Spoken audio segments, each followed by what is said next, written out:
இந்த study destination சீரீஸ்ல New Zealand Australia பத்தி பார்த்தாச்சு. இப்போ கனடா யூகே பத்தி பார்க்கலாமா? கனடானாலே ஒரு ஸ்டெபிலிட்டி ஃபீல் வரும், வெதர் சில்லா இருக்கும், கெரியர் growth ஃபயர் ஆகும். கனடாவோட ரியல் ஸ்ட்ரென்த் என்னன்னா கிளியர் ஜாப் பாத்வே. அது மட்டும் இல்லாம இங்க health care, supply chain, agriculture, stem ரிலேட்டடான கோர்சஸ்க்கு ஸ்ட்ராங் டிமாண்ட் இருக்கு. இந்தியன்ஸ்க்கு இங்க ஒரு நல்ல எக்கோ சிஸ்டம் இருக்கு. லாங் டர்ம் கெரியர் growthக்கு கனடா தான் ஒரு perfect choice. Next UK.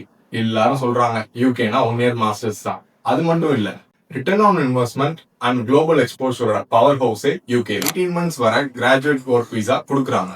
லண்டன்னா financial ஹார்பிட், மான்செஸ்டர்னா டெக் ஹப், ஸ்காட்லாண்ட்னா எனர்ஜி பவர் ஹப், பர்மிங்ஹம்னா health care cluster. Business analytics, data science, public health, engineering, creative இண்டஸ்ட்ரீஸ்க்கு யூகேல நல்ல வேல்யூ இருக்கு. ஸோ 4 கண்ட்ரிஸ் பார்த்தாச்சு. இது மட்டும் தான் ஆப்ஷனா? இல்ல, இன்னும் இருக்கு. Part 3 coming up.